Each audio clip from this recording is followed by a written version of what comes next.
I can't keep track of a paper from the couch to here. So, with that being said, ways to save on making a quilt. You can use your scraps.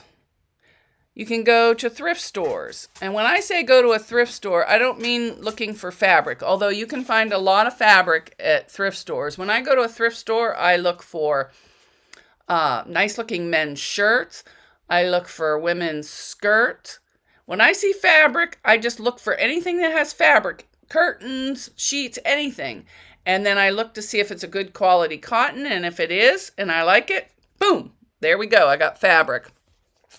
I also go to garage sales because a lot of times people will get all into going somewhere into a hobby and just boom, boom, boom, buy everything like I do.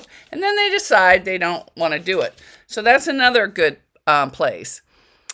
And as for long arming, you could always quilt it on your machine. Yes, it's a lot harder, but it's much cheaper.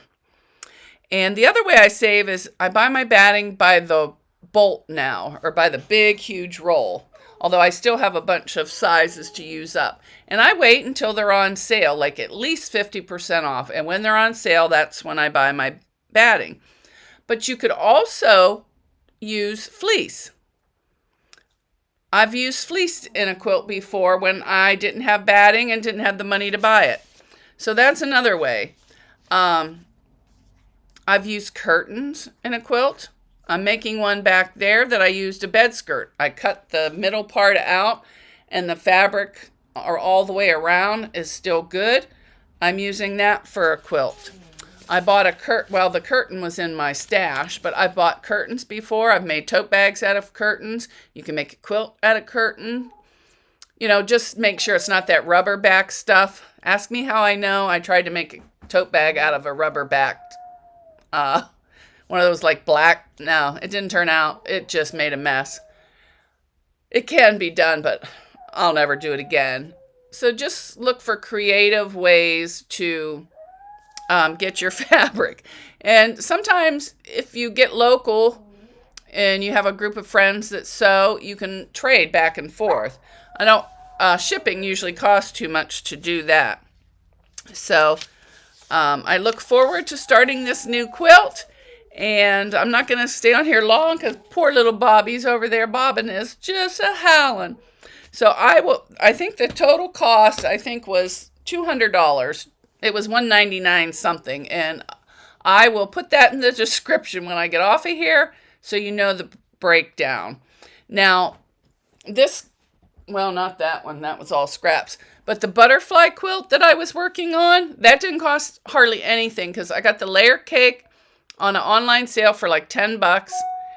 And I'm using old vintage fabric for the backing that I have. So that's not costing me anything. And I already had the batting.